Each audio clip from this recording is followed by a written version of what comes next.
hexagonal screw. So linalagyan ko ng X yan mga lod. Ito, may marking na tayo ito. Ito kulay blue sa capacitor. Tanggalin natin. Pwede na natin i-pull out to, no? Pull out.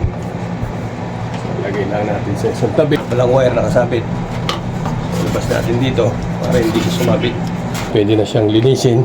Maluwag na natin malilinis yan, no?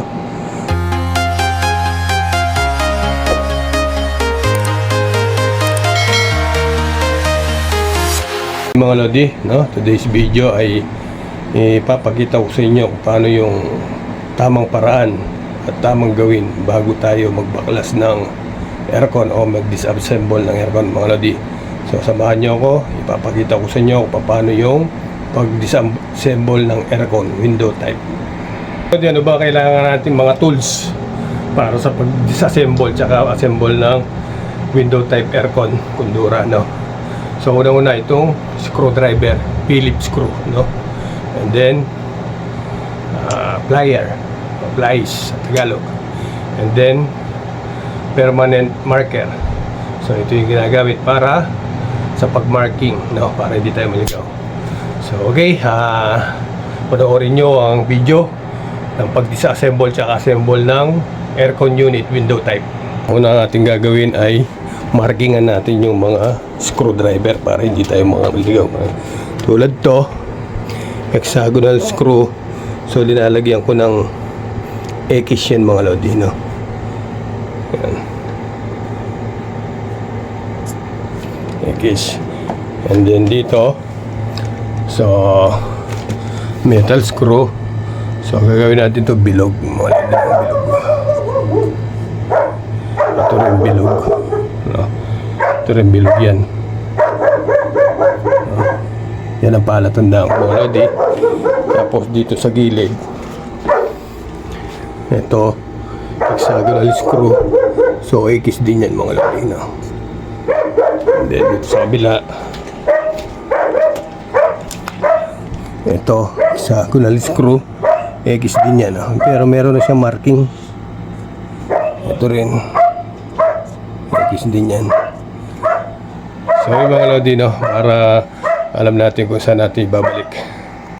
The next step, so tanggalin na natin itong harapan mga lodi, no?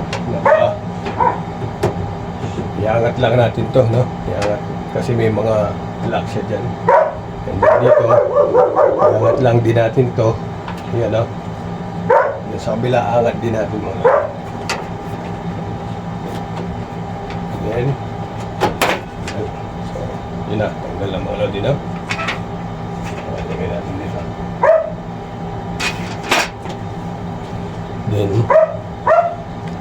Then yung kanyang evaporator ay yung tatanggalin natin ito sensor dito, no? Ayan, nakangat na, no? Tapos tanggalin na natin mga screw mga lodi.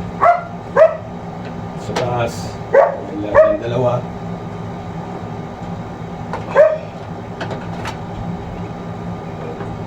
Isa.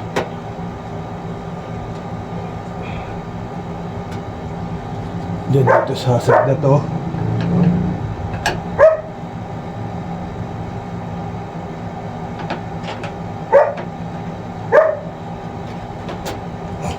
Then wala.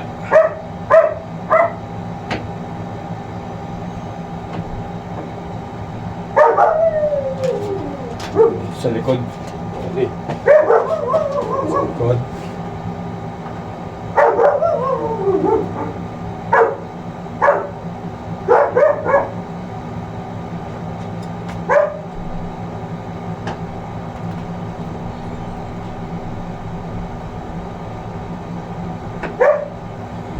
Ngayon, pagsama-samahin natin yung mga screw mga natin.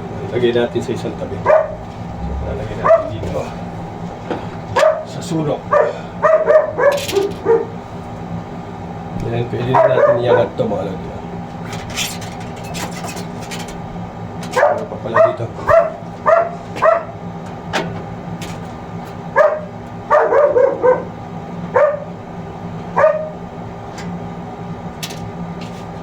na natin ang ito mga lodi.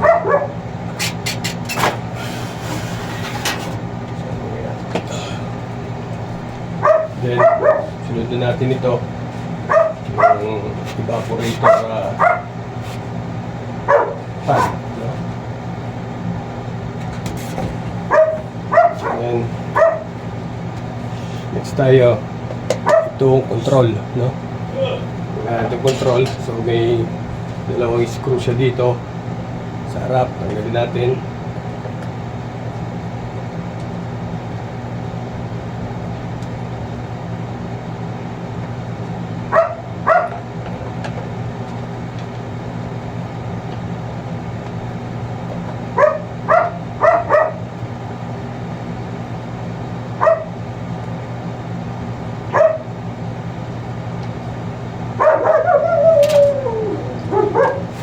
Ito, yung screw niya dito, tanggalin natin para matanggal natin ito.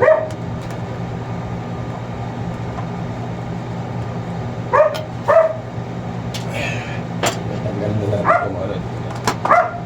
Tanggal na. Hilahin lang natin. So, dito may mga marking na ako mga lodi. Kung alin yung tatanggalin, no? So, papakita ko sa inyo.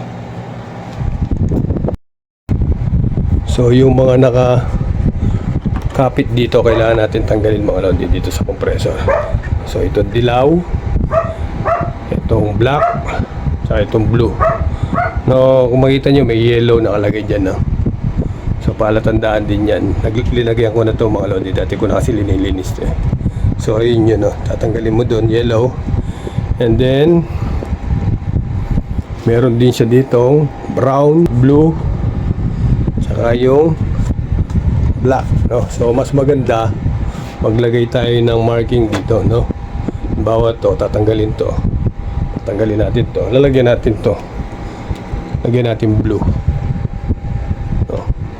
Sulatan natin yung blue. Ito yung mga lodi. Blue. Blue. No? And then yung isang black, dito natin susulatan yung isang block, no? So okay, kung nalagyan na natin ng mga marking mga lodi, so pwede na natin siyang baklasin. So tingnan natin, no? So tanggalin natin mga lodi. So, mga lodi, no? Tanggalin na natin ito. Yung para sa compressor, tanggalin na natin. Ito yung kulay dilaw. Nandito, may marking na tayo ito. Ito kulay blue sa capacitor, tanggalin natin. Itong black sa capacitor din. So tanggal na yung sa compressor, no? Ito. And then itong para sa pan, meron na rin marking. Ayan yung kulay black, no? May guhit, dalawa. So tanggalin na rin natin kasi hindi na tayo malilito. Hirap. Tanggal na. Then meron pa tayong tatanggalin dito, yung ground, no? Papakita ko sa inyo mga lodi. So ito yung ground mga lodi, tatanggalin natin, no? So, huwag nyo kakalimutan niya kasi importante mga lodi, no? Tingnan natin, mayroon po na cameraman. No? Uy, hulog. Balik natin para hindi mawala. So, pwede na natin i-pull out to, no? Pull out na. So, lagay lang natin sa isang tabi. Lagay dito. So, kung okay na, so, sunod natin ito mga lodi, no? So, papakita ko sa inyo kung ano yung tatanggalin mga lodi dito. So, yung tatanggalin dito, yung nasa gilid niya, no? Itong screw na to, tsaka itong screw na to mga lodi, dalawa. So, pagtanggal ko, ibabalik ko rin yan para hindi ako maligaw. And then, meron siya dito, dalawa rin, dito sa loob, kabilaan, meron siya dyan. Hindi makita. Hindi makita kasi madilim mga lodi. Nandito, dalawa. Tsaka dito sa kabila, no? Kabilaan niya sa kabila, no? Yun lang ang tatanggalin natin. Tatanggal na natin itong evaporator tsaka condenser pan niya mga lodi, tsaka yung motor, no? Tanggalin natin mga lodi.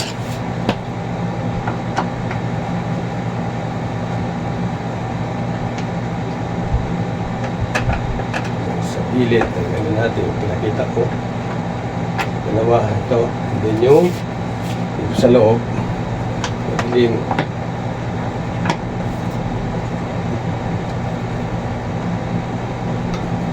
So, dukutin. Dito. Balik natin. Push.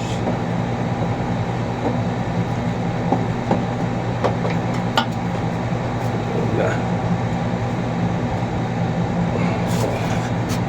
Mga lodi, tanggal na. No? Then, pwede din natin iangat ito mga lodi. No? So, gas. So, walang wire nakasabit. So, labas natin dito para hindi ko sumabit. Ma-damage.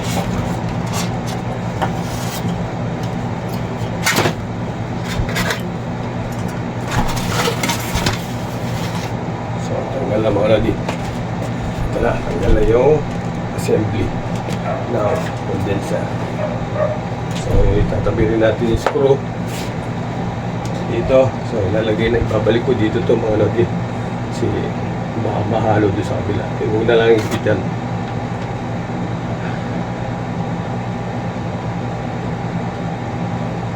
And then, itong dalawa dito sa gilid, babalik ko rin.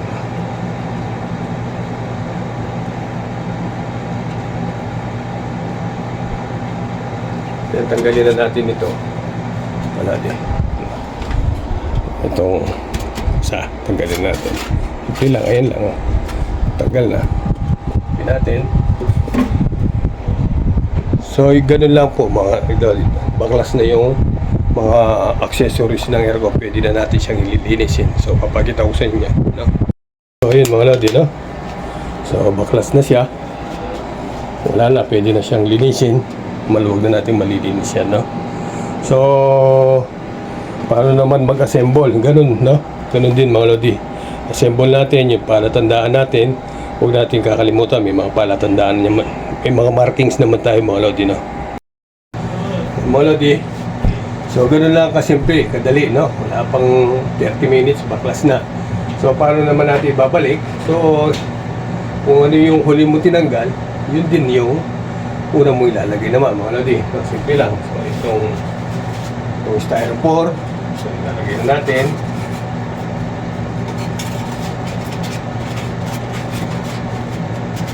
So, and then, kapagkita ko sa inyo, tamang pwesto. No? Yan, no? Itong shop na to, itong shop na yan, dapat tumama dun sa kanal ng styro. Ayan yung kanal, no? Doon siya nakapwesto mga lodi, no? So, ilagay na natin. Hindi natin may bababa. Kailangan natin tapat yung shop dun sa kanal ng styrofoam.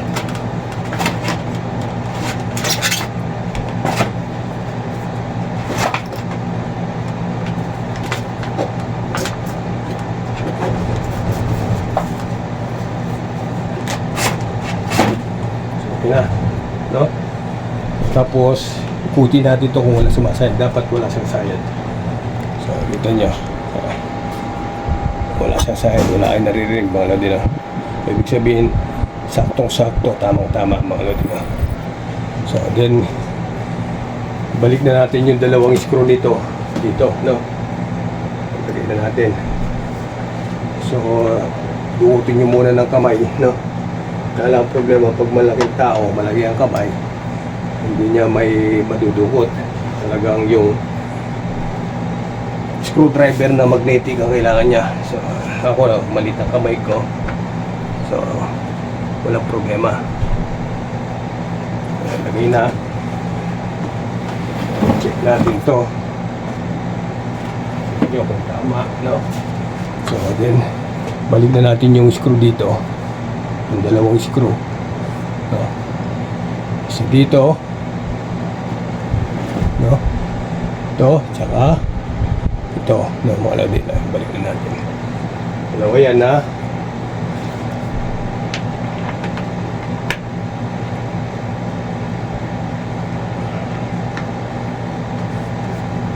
natin ang screwdriver.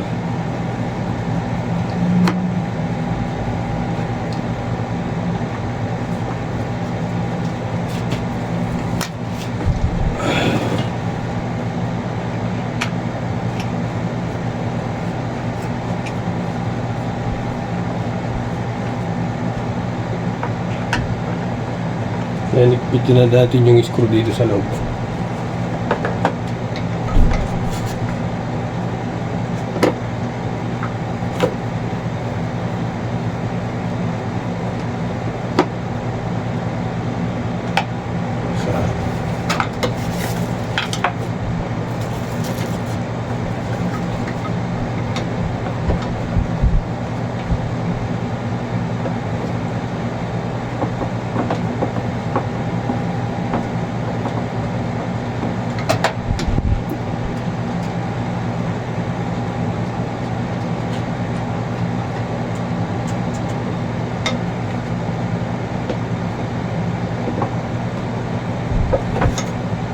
Okay. So, kung okay na siya, so, ibalik natin yung styrofoam dito, no? Yung styrofoam, yun. So, sakto naman niya po, saktuhan niya mo. So,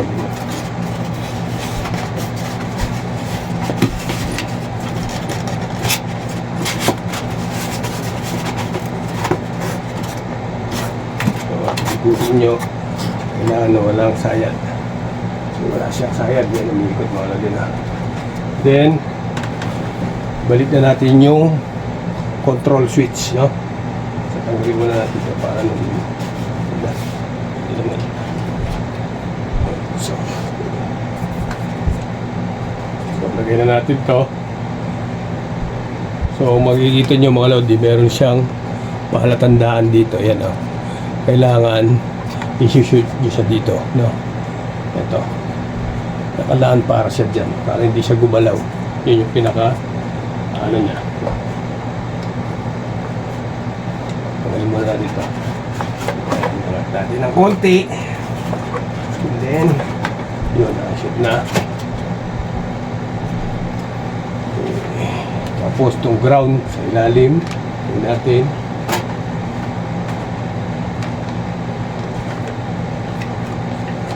So balik natin yung ground.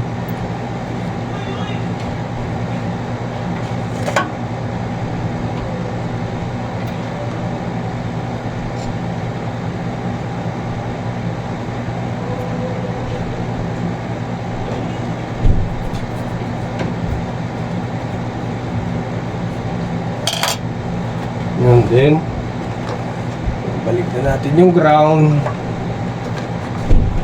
Lagay na natin itong dalawang screw dito, no?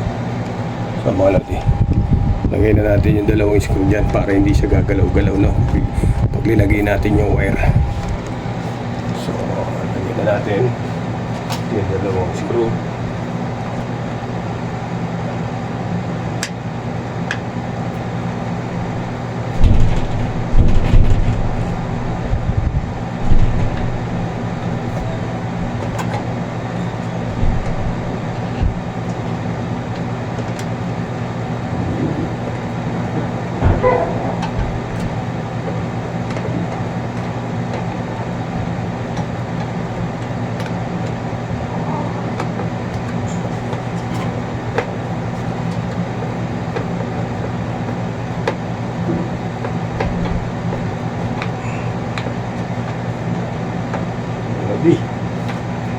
Yun na. Then so ibalik natin itong wire ng compressor. Dahil ang sinabi ko, yung yellow dito, no? May marking naman yan. Hindi na tayo maliligaw dyan. So lagay na natin yung yellow.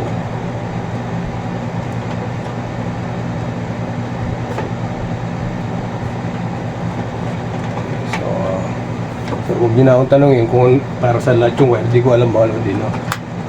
So itong black, itong blue, ito, meron yung marking. Tingnan natin. Kahit saan dyan sa tatlo na yan mga lodi, tatlong socket na yung pwede yan. So yung black, meron din yung marking dito, yung black, no? Palagay na natin. So yun na mga lodi, no? Then ito ang pinakamadali kasi may marking na black, no? Dalawang guhit. Yun, iligaw. Lagay na natin. Yun, tumunog. Next. next ay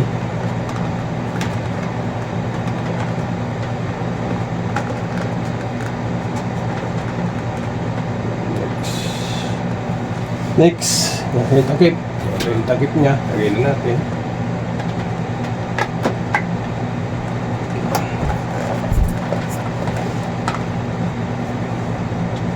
Lagay natin itong screw at matanggal.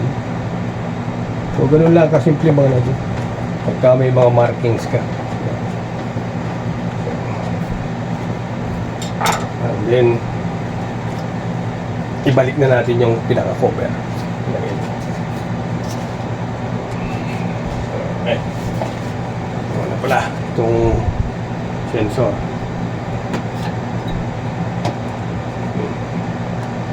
Wala pa, simple lang. So, balik na natin ito.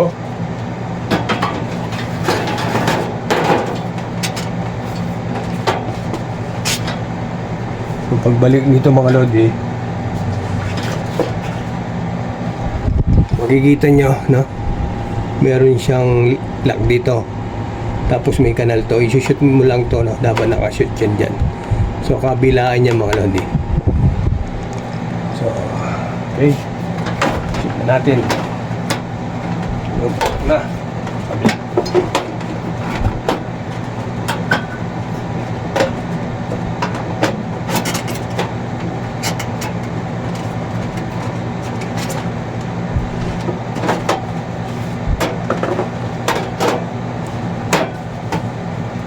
Okay.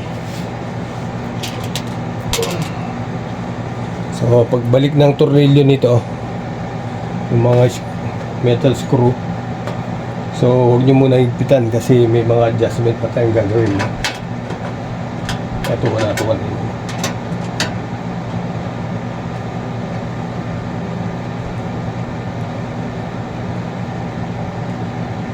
Hinigpitan mo yan, mahirapan ka ng mag-adjust yung ibang butas mo.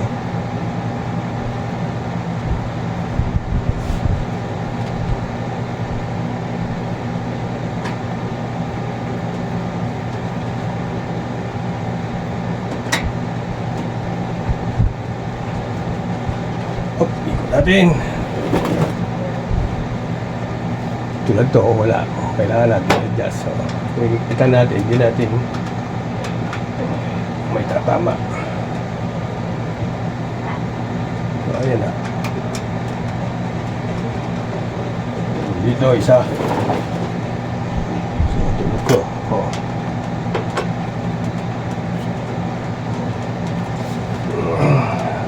So, ito na natin ngayon. Lagyan na natin lahat. So, ganun lang mga lodi kasimple. Ang pag-assemble tsaka disassemble ng aircon.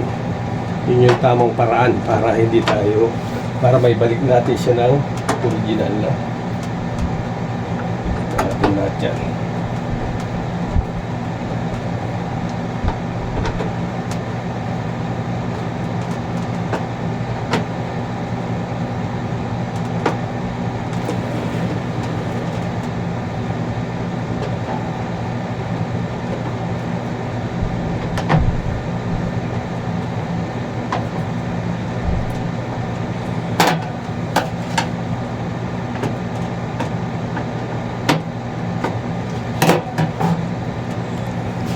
Then, ilagay na natin ito na. So ito pala, mga lodi, may butas siya dyan. No? May butas dyan yung ipapasok yung pinakalak ng cover. Dalawa, no? So, tsaka dito sa gilid. Ayan. O, sa kabilang gilid meron din po.